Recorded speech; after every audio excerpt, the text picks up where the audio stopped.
En la actualidad es muy común consumir sal yodada, pero tal vez no sepas por qué y probablemente tampoco hayas escuchado hablar del bocio endémico. El día de hoy, el Dr. Pretel nos va a contar por qué.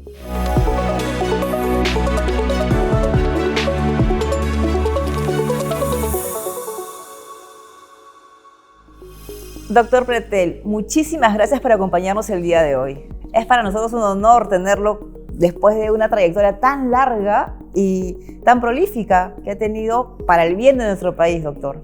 Agradezco mucho esta invitación porque me permite, aparte de volver a ver este ambiente de Soy Caetano, poder conversar sobre qué es y qué se puede hacer con el trabajo de investigación en nuestra universidad.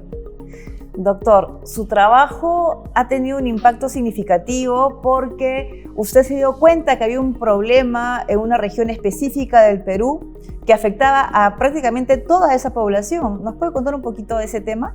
El yodo es un elemento que ha comenzado a tener importancia en la salud pública. No es que ha comenzado, se reconocía hace muchos años, pero que se lo ha comenzado a ver que cuando hay deficiencia de yodo hay un serio problema de salud pública que compromete incluso el desarrollo intelectual, económico, es decir, en todo sentido.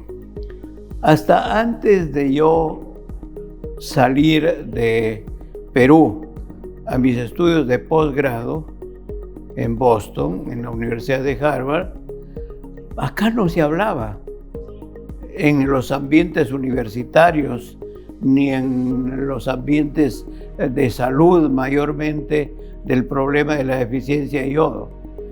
Es en Boston que John Stanbury, que era mi profesor, un científico reconocido internacionalmente en la investigación de la deficiencia de yodo, que convocaba a personajes del ambiente universitario, científico, internacional, a revisar este tema en el Massachusetts General Hospital.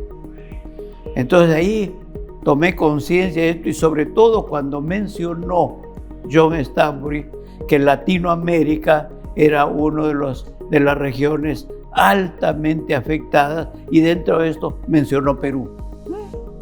Entonces, en ese momento, recién afuera, tomo conciencia de este problema. Eso que menciona es bastante importante porque muchas veces son personas, investigadores, científicos, médicos de afuera que investigan problemas del Perú cuando nosotros también tenemos capital humano que es capaz de atender estas necesidades sin esperar que otros lo hagan. Pero eso fue muy interesante porque estando allá se dio cuenta de esta problemática. ¿Cuál es la región más afectada por esta deficiencia de yodo, genera un problema que se conoce como bocio endémico porque es natural de una región, ¿verdad? ¿Cuál fue la región más afectada con este problema? En realidad el problema es universal y no te podría decir cuál es el peor, porque todas las zonas montañosas del mundo, selva amazónica, África, son naturalmente, ecológicamente escasas de yodo. Es decir, desde los orígenes de la Tierra, el yodo comenzó a escasear en muchas regiones del mundo, por los deshielos, por las inundaciones, etcétera, etcétera. Y eso generó que la primera manifestación clínica que es reconocida es el bocio, pero no se sabía necesariamente que esto se debía a la deficiencia de yodo. Se reconocían amplias, vastas zonas de bocio endémico en el Asia, en el África, en Europa, en Latinoamérica también se conocía desde antes de la llegada de los españoles. Hay referencias a estas zonas bociosas, pero las notaban más que todo por el bocio y por el retardo mental que acompañaba a muchas de estas comunidades, que después supimos ya que se llama cretinismo, ¿no? Entonces, los estudios comenzaron progresivamente hasta que se descubrió primero el yodo. Luego se descubrió que el yodo era necesario para el funcionamiento de la glándula tiroides y que sin yodo no hay hormonas tiroideas y que si no hay hormonas tiroideas hay compromiso en la salud. Entonces, esto ha sido ya, digamos, en Latinoamérica hasta los años 60 habían publicaciones de muchos autores, de médicos, investigadores, que señalaban la presencia de ociosos y la presencia de retardados mentales en muchas regiones del sur, de la Amazonía, en el norte, en toda la parte de San Martín, Amazonas, etc. Pero tampoco todavía se la relacionaba al yodo, sino a factores ambientales, a factores nutricionales, a factores higiénicos, etc. Pero luego ya comienza progresivamente. Cuando yo he ido el 63 a Boston. Estaba en efervescencia la investigación del yodo y sus consecuencias, la deficiencia del yodo, más que todo en Europa y en Asia. Pero en Latinoamérica se había hecho casi nada, ¿no? Entonces, casi en simultáneo que yo me entero de este problema y me intereso por ello, la Organización Panamericana de la Salud también dio prioridad a este problema entre los países de Latinoamérica. Y digo Latinoamérica porque en los estados del norte, Estados Unidos sobre todo, y Canadá ya lo habían eliminado. Ahí sí hubo una investigación que demostró primero Marín y Kimball en una población que se llama Akron, Ohio, donde el bocio era común entre la población. Ellos comenzaron a ensayar primero en animales de experimentación, luego en humanos el uso de yodo y vieron que efectivamente el programa mejoraba. Y luego se les ocurrió cómo administración el yodo en esta población, la sal yodada. Justamente eso quería llegar, doctor. Después de que se dieron cuenta de esta problemática, que entiendo ahora más o menos que geográficamente afecta, hablando de Perú, a todo lo que no es la costa. Todo lo que no es la costa, sí, más o menos. Entonces es básicamente las 3/4 partes del país afectada. Perú, toda la sierra y toda la selva. Imagínense. Entonces, una vez que identificaron el problema, ¿qué estrategias implementaron? ¿Cómo hicieron la intervención? Está el problema, ¿cómo lo arreglamos? Bueno, lo estuve comentando, casi en simultáneo, la Organización Panamericana de la Salud crea un programa que se llama Grupo Técnico de Investigación del Bocio Endémico y nombran a John Stanbury como el jefe de este grupo científico, que estaba formado por representantes de varios países que tenían relación con los estudios en bocio. Y tuve la fortuna de ser incorporado a este grupo tempranamente en 1965, casi en vísperas de regresar a Perú. Ahora, dentro de este grupo ya habían inquietudes, porque ya se conocía en Suiza y en Estados Unidos que consumiendo sal yodada mejoraba el problema, pero nosotros todavía no lo hacíamos. Entonces, dentro de este grupo de investigación de la Organización Panamericana de la Salud, una preocupación era qué otras alternativas puede haber, dado que nuestros países latinoamericanos estaban muy precarios en la implementación de leyes que se habían dado en los años 70 y 70 que decía es obligatorio dar la sal.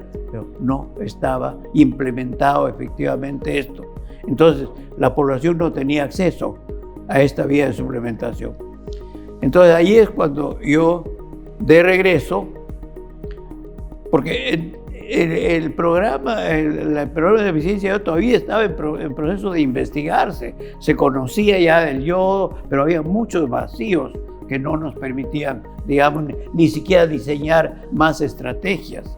Entonces, me intereso yo, a mi regreso, llego a Cayetano Heredia, llego al Instituto de Investigaciones de la Altura y tomo el tema de estudiar el uso del aceite yodado vía intramuscular, que era un aceite yodado que se utilizaba como medio de contraste para radiografías.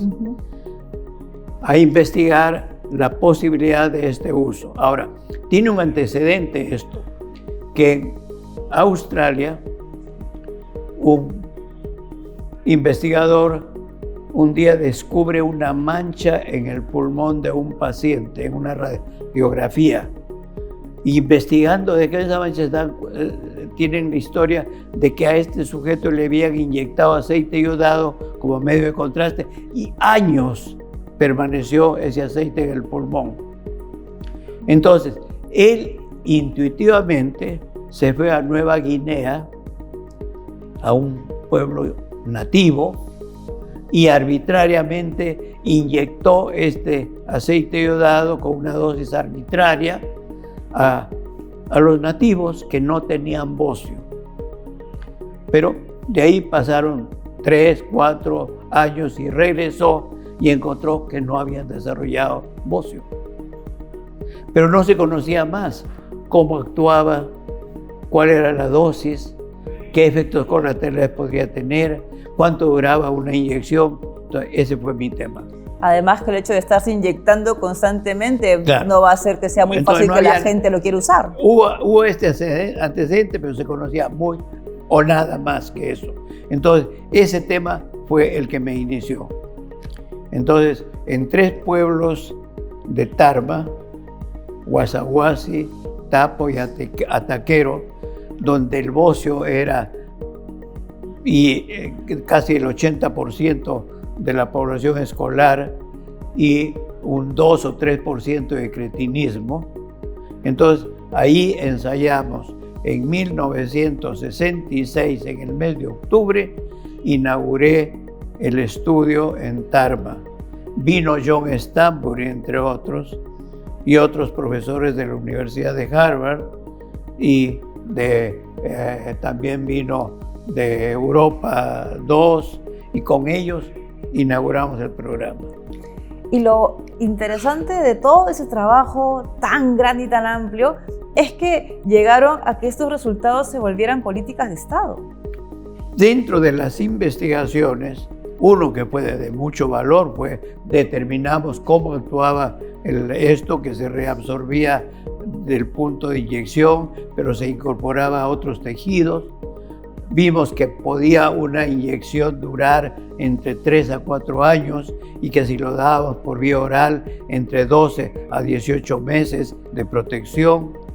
Vimos por otro lado que no tenía efectos colaterales y determinamos qué dosis óptima era, entre 1 a 2 centímetros. Entonces todo eso quedó definido, la Organización Mundial de la Salud lo avaló y lo recomendó a nivel mundial que este método podía ser utilizado donde la deficiencia de yodo era severa y no tenían programa de sal yodada.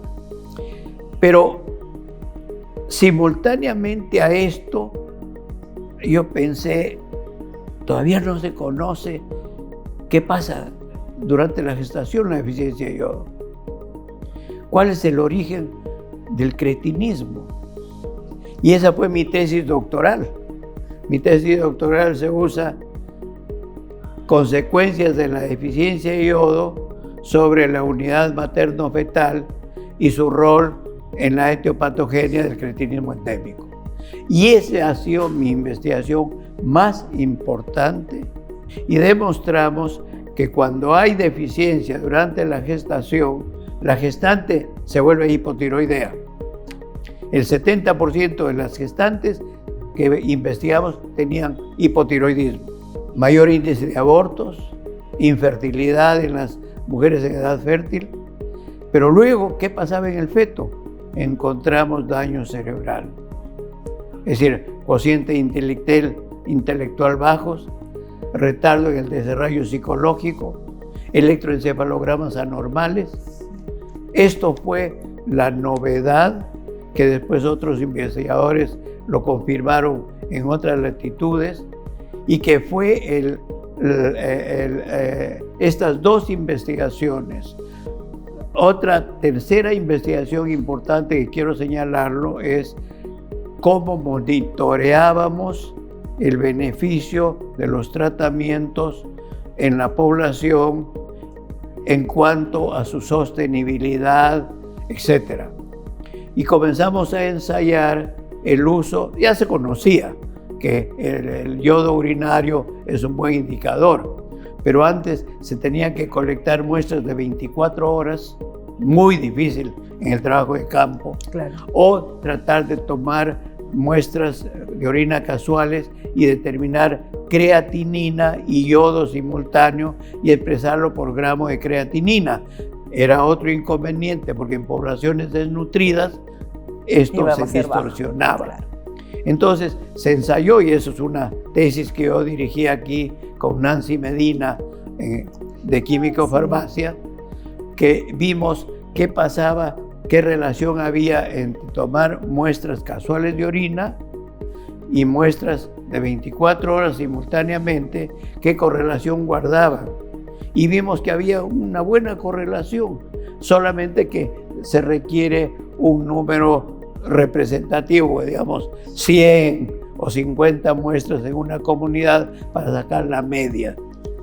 Esos tres elementos, y esto lo quiero destacar, que lo nuestro, el programa de salud pública, tuvo como base la investigación, lo que ahora se conoce como la investigación translacional, ¿no?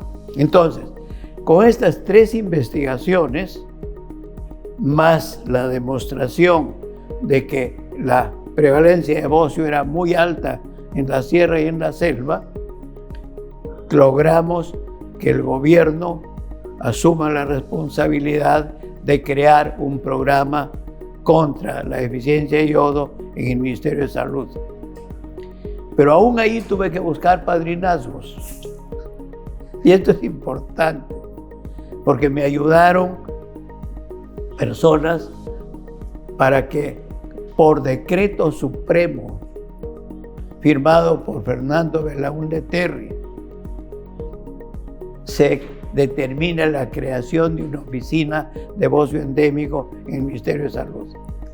No, si de hecho el trabajo de ustedes fue responsable de erradicar. Entonces ya con ese programa comenzamos a desarrollar todas las estrategias que culminaron en 1994, que a Perú se lo declaró entre los primeros países que habían logrado el control de la deficiencia de yodo. Pero no solo eso, Carla, quiero también señalarte que en 1990 hubo la Cumbre Mundial por la Infancia, dentro de cuyos temas discutidos fue el problema de la deficiencia de yodo. Y uno de los argumentos, que no solamente ya mi investigación, porque en otros sitios también se confirmó esto, pero uno de los elementos de peso que se tuvo allí para que todos los gobiernos del mundo apoyaran una resolución dando prioridad a la eliminación de la deficiencia de yodo como problema de salud pública fue el daño cerebral. Ya no el bocio, porque el bocio, que era lo que era casi sinónimo de deficiencia de yodo, no tenía, pues digamos, el peso que el daño cerebral.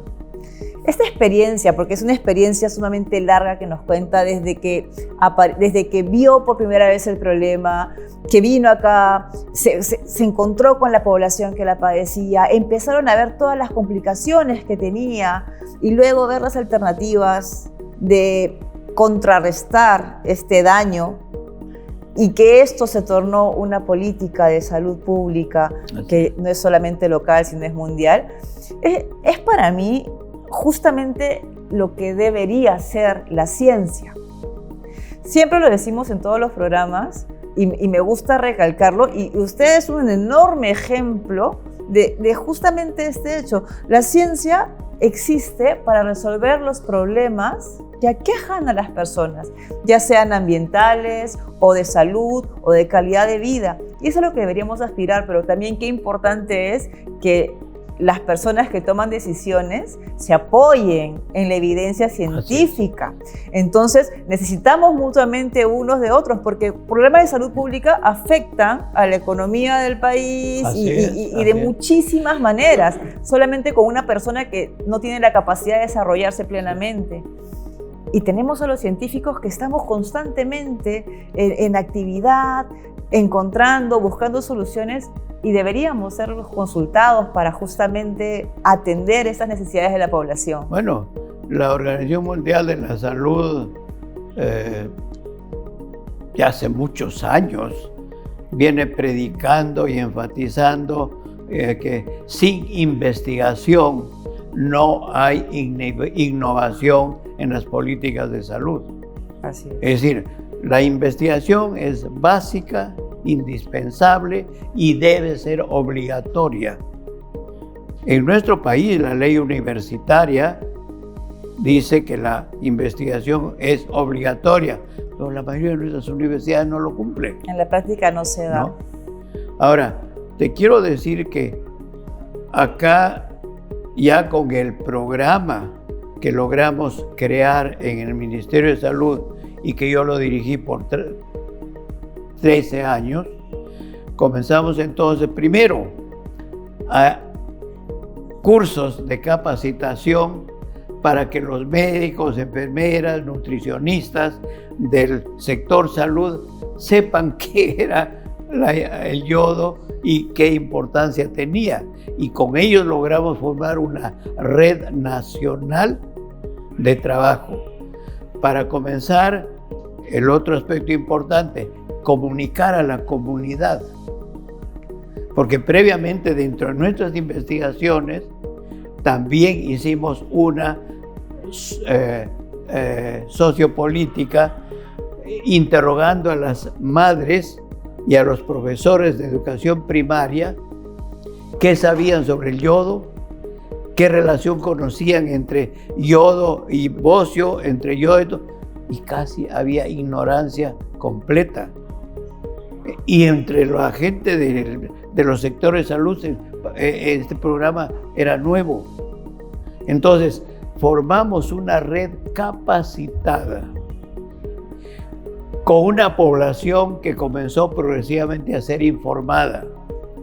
Y tuvimos la reacción de clubes de madres, de grupos religiosos, de sindicalistas, de medios de comunicación muy amplia difundiendo la importancia de este tema, y comenzamos a obligar la iodación de la sal en todos los centros productores. Doctor, esto que quería decir también, para mí todo es importante, pero esto en sobremanera, porque involucraron a la población. Así es. Qué necesario es que la población sepa de sus investigaciones, de los resultados, para poder también ser partícipes de esta intervención, de ser conscientes, ¿no? De que con conocimiento poder decidir, ok, yo exijo que me den la sal yodada ahora. Eso fue exactamente lo que pasó, y te voy a dar como ejemplo Maras, las famosas salinas de Maras. Esta es no sé si tú has visitado Cusco y conoces este sitio, pero es un manantial de agua salada de origen volcánico que sale en la cumbre de una colina y es saturada en cloruro de sodio. Uno mete el dedo y lo deja crecer, tienes una capa de sal. Entonces, esa sal desde épocas probablemente preincaicas la canalizan a unos sistemas de pozas tipo andenes. Con el sol se evapora el agua y tienen la sal, que de paso es sal blanca. No existe sal azul ni rosada en mar. Eso es artificio. Bueno, entonces, estas salinas, que son propiedad de la comunidad de maras, cubría Cusco y Apurímac básicamente. Y se resistían a ayudar su sal porque creían que les va a cambiar el sabor. Pero la educación a la población hizo que la población comenzara a comprar la sal que les venía de Lima envasada, porque decían, y no compraban ya la de maras. Porque no le ayudaba. O sea, la población fue la... Claro. Entonces Mara se vio obligada y le pusimos una planta de iodación. Y esto ocurrió igual en Puno, otro centro productor, tiene un lago salado. En todos los centros productores a orilla del mar, porque la sal marina tampoco tiene yodo. Claro. No obstante que el mar es el recipiente más grande de yodo, porque todo el yodo ha sido arrastrado hacia el mar. Los productos marinos como pescados, algas, tienen una enorme cantidad de yodo. La sal, el agua también, pero cuando se la expone a la evaporación, el yodo también se va, o sea que hay que yodarla. Acá vemos la importancia de la divulgación social de la ciencia, porque el poblador tiene que ser partícipe, y para que estas políticas de salud pública se hagan efectivas en su totalidad, requiere de una participación activa de la población también. Así es, hay que empoderarla.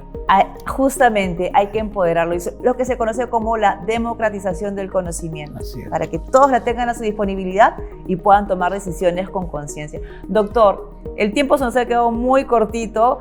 Tendría muchas más preguntas de pronto que hacerle, pero muchísimas gracias por su tiempo. Y solamente para cerrar un poquito, ¿qué mensaje usted le daría a las nuevas generaciones que vienen, que por ahí que quieren estudiar ciencias, no se animan, que ven lejana la investigación? ¿Qué les puede decir?